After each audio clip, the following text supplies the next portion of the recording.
Buenos días, tardes o noches alumnos, bienvenidos a una nueva clase tutorial.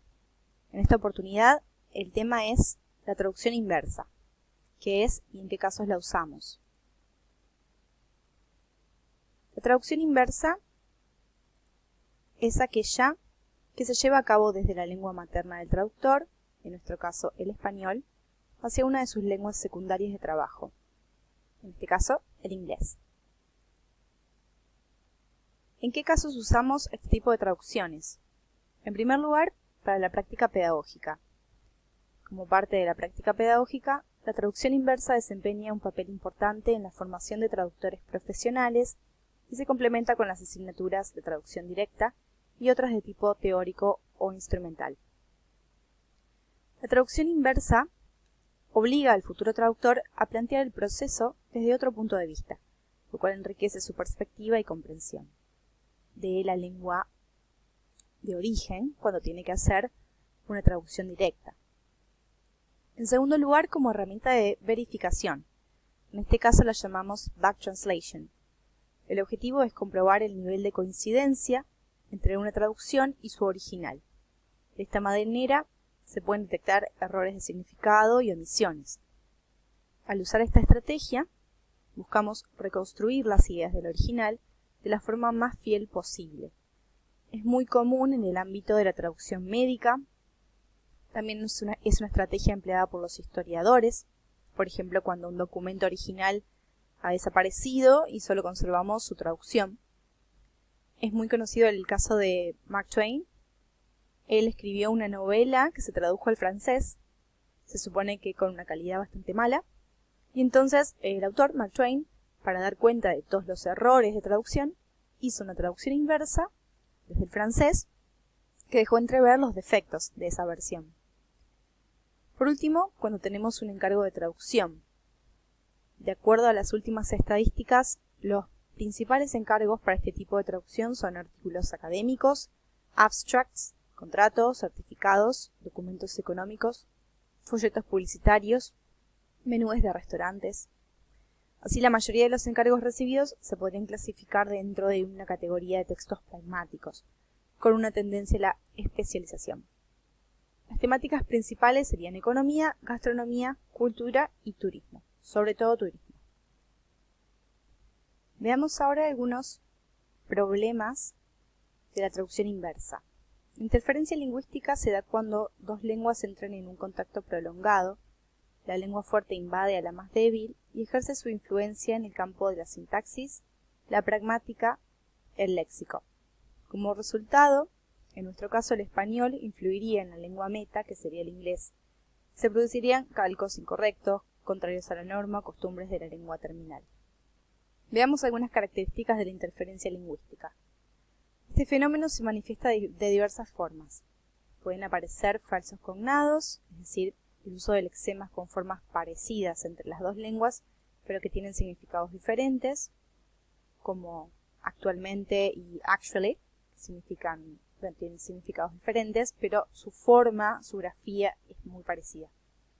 También puede haber estructuras sintácticas de la lengua origen en la lengua meta. Puede incluso haber interferencia de una tercera lengua, conocida por el traductor. Puede variar el uso de un significado primario de un lexema que interfiere con el significado apropiado en el contexto en que se requiere.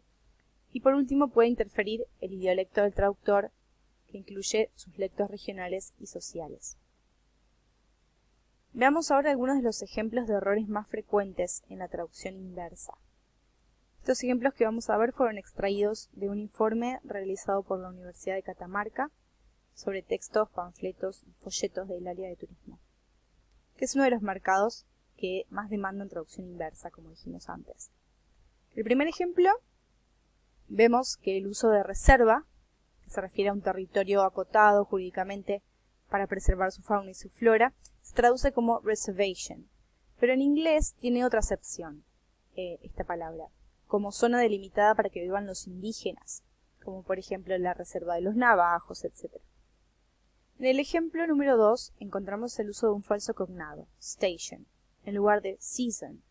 Aquí aparece que parece que el traductor no se ha tomado el tiempo suficiente para revisar o para buscar la traducción adecuada al vocablo estación cuando este significa estación del año.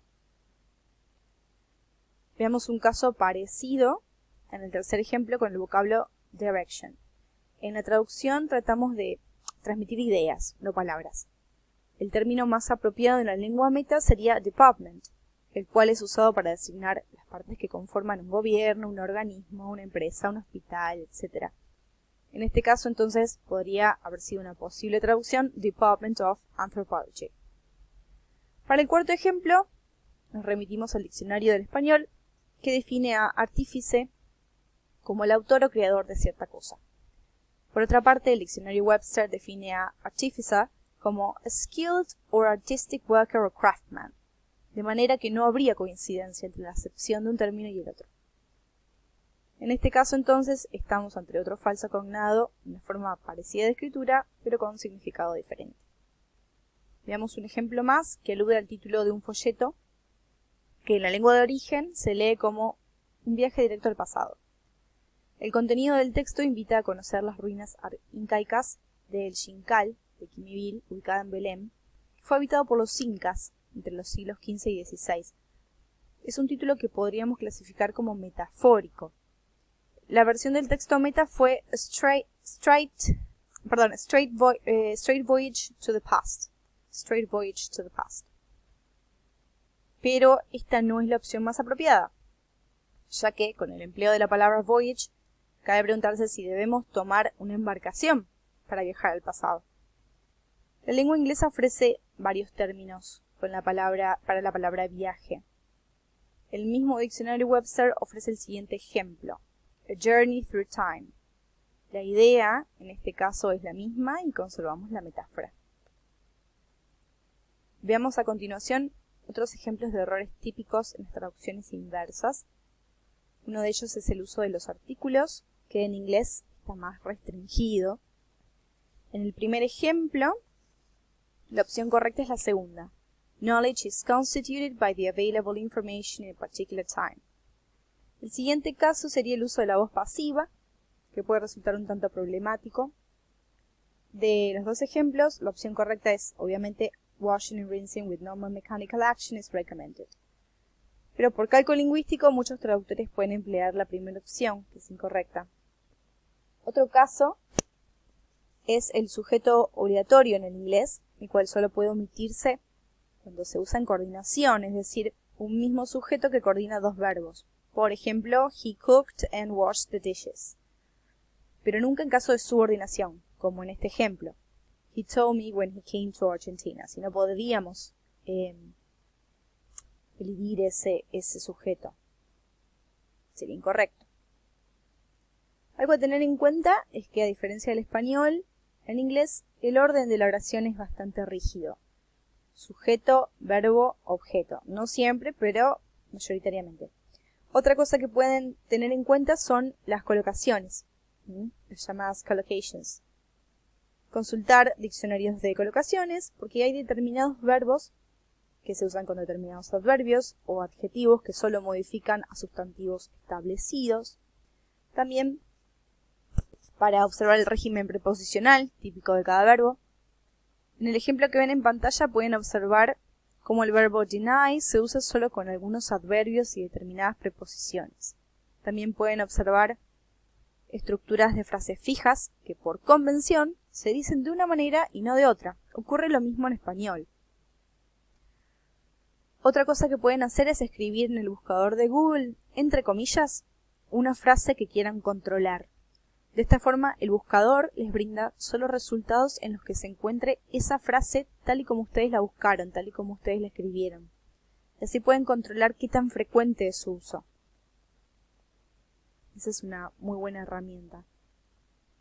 Algunas de las herramientas que nos pueden ayudar en este proceso de traducción inversa son los diccionarios bilingües y monolingües, textos o documentos escritos en inglés del área a tratar, ¿sí?, como fuente de referencia, y aplicaciones y páginas de internet que nos ayudan a detectar errores en la escritura, como por ejemplo Grammarly, Hemingway App,